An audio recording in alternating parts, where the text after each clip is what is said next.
Hello guys, welcome back to my law and judiciary channel. दोस्तों, आज हम देखने वाले हैं रूल्स रिगार्डिंग माइनर्स एग्रीमेंट। उसमें first of all, who is a minor under Indian contract act. तो दोस्तों, यहाँ पे हम लोग देखने वाले हैं कि who is the minor under Indian contract act. तो जिसका 18 ईयर प्लस कंप्लीट नहीं हुआ है, that person is a minor. और ये डेफिनेशन हम लोग लेते हैं not from the contract act, but ये मेजोरिटी एक्ट सेक्शन 3 कहता है कि those who have not attended age of 18 years that call minor. और दोस्तों, एन एग्रीमेंट विथ और माइनर इज वॉइड, ये दिया गया है मोहरी बीबी वर्सेस धर्मोदास घोष ये केस में।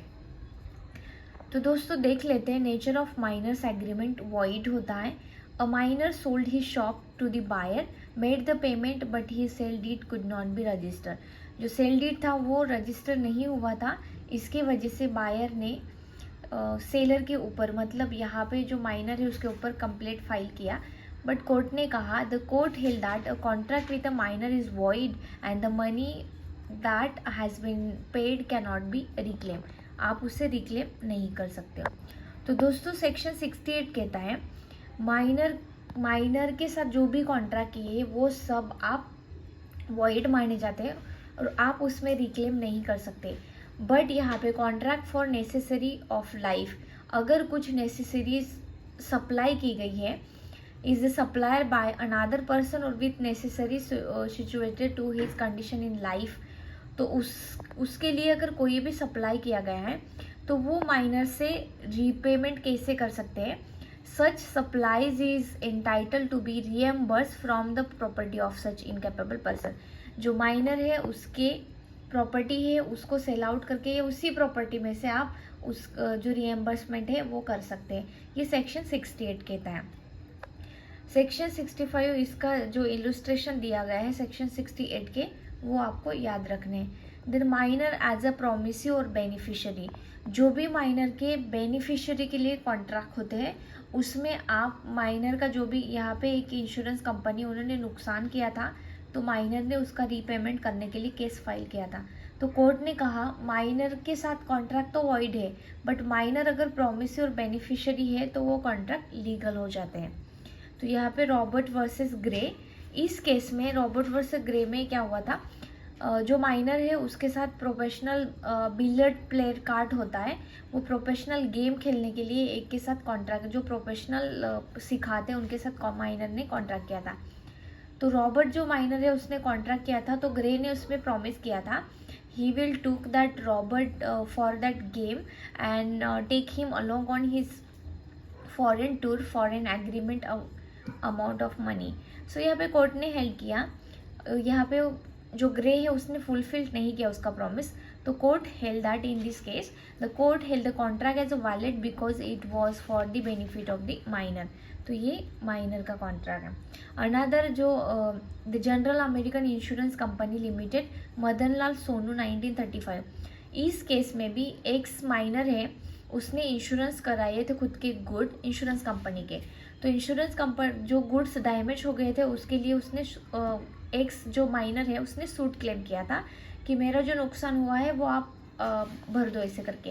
The insurance company took the plea that person of whose on behalf of the good were insured was a minor.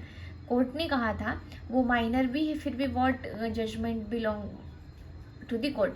The court rejected the plea and allow the minor to recover the insurance money. जो भी insurance money है वो यहाँ पे recover कर सकता है। Then contract by guardian and parent of minor, अगर उनके साथ कॉन्ट्रैक्ट होता है तो वो भी लीगल होता है। तो दोस्तों, यहाँ पे इतने सारे इंपॉर्टेंट पॉइंट्स हैं। देन अब्सेंस ऑफ रेटिफिकेशन, अगर माइनर जब माइनर था तब आपने कॉन्ट्रैक्ट किया होगा तो वो एंटायर कॉन्ट्रैक्ट वॉइड है। अगर माइनर ने अगर आगे जाके मेजॉरिटी अटेंड कर ली है फिर भी वो कॉन्ट्रैक्ट आप रेटिफाई नहीं कर सकते, वो करेक्ट नहीं कर सकते, क्योंकि इसमें माइनर के साथ किया हुआ कॉन्ट्रैक्ट वॉइड है ऐसे न माने। यहाँ पे जो भी minor, an agreement with the minor is entire void even upon attending the majority, तो आप रेटिफाई मतलब करेक्ट नहीं कर सकते। यहाँ पे एग्जाम्पल ले सकते हैं। If a minor A makes a contract with B that the latter pay him 2000 which he will return when he become a major, such contract is void and A does not incur legal obligation to return the money। तो ए के पास यहाँ पे कोई भी obligation नहीं कि वो बड़ा होके उसको रिटर्न करेगा, वो अग्रीमेंट ही void होएगा। तो इन लाइफ में also that agreement will be void। There can be no restitution और रिफंड ऑफ बेनिफिट। अगर यहाँ पे मौर्य बीबी वर्सेस धर्मोदास घोष, इस केस में उसने 8000 जो थे उसका बेनिफिट ले लिया था। अगर उसने बेनिफिट भी रिसीव किया है then also he is not liable to repayment, refund करने के लिए वो लाइबल नहीं माना जाएगा। No estoppel against a minor. अगर माइनर ने कहा है कि मैं एज ऑफ मेजोरिटी कंप्लीट कर ली है और बाद में उसने कॉन्ट्रैक्ट कर लिया और आगे जाके आपको पता चला कि माइनर ने तो प्रॉमिस किया था कि मैं मेजर हो चुका हूँ और मेरे साथ आप कॉन्ट्रैक्ट कर सकते हैं, बट आगे जाके भी आपको पता चलेगा वो माइनर ही था when he was making contract with you, तो उसके अगेंस्ट में आप स्टॉपल नहीं यूज़ कर सकते कि उसने प्रॉमिस किया तो उसको फुलफिल करना पड़ेगा। तो इसीलिए minor, no estoppel against minor contract. Suppose he took a loan and then what, ये सिचुएशन में अलग सिचुएशन है, तो इसके अंदर क्या होगा ये अलग केस लॉ में डिस्कस करेंगे। Minor as an agent. Minor as an agent आप उसको काम पे रख सकते हैं या वर्क के लिए रख सकते हैं, बट अगर माइनर ने एज एन एजेंट कोई भी गलती की है तो यहाँ पे आप देख सकते हैं कि प्रिंसिपल है वो यहाँ पे रिस्पॉन्सिबल होगा। Then partnership. पार्टनरशिप एक्ट में आप माइनर को पार्टनर नहीं बना सकते और minor is not liable for, minor can not help personally liable. Non performance नहीं किया तो then also he is not liable. He can not liable for loss, loss के लिए भी नहीं है। अगर वो month after attending majority not given any notice, अगर उसने मेजोरिटी अटेंड कर ली है और उसने कुछ भी नोटिस वगैरह नहीं दिया है तो यहाँ पे इम्प्लाइड माना जाएगा तो कि वो पार्टनर बन चुका है। Then minor as a share holder. यहाँ पे कंपनी और शेयर होल्डर के बीच में माइनर का रोल क्या होगा ये 10 पॉइंट कहता है। Surety for a minor. यहाँ पे surety for a minor, adult is liable. अगर आप माइनर ने श्योरिटी दिया है तो उनके बिहाफ ऑफ जो मेजर अडल्ट पर्सन है वो लाइबल होगा। There is a direct contract between the surety and there third party माना जाएगा।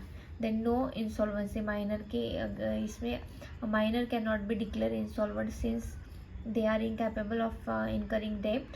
Any due or debt would be payable from the minor's personal properties and the minor is not personally liable for them। तो ये important part है। minor inability to beat parent or guardian। parent can only be held liable when the child is acting on his agent। अगर parent के through वो minor as an agent work करता है तो parents को liable ठहरा जाएगा। ये सारे इम्पॉर्टेंट पॉइंट माने जाते हैं माइनर्स एग्रीमेंट में। Thank you.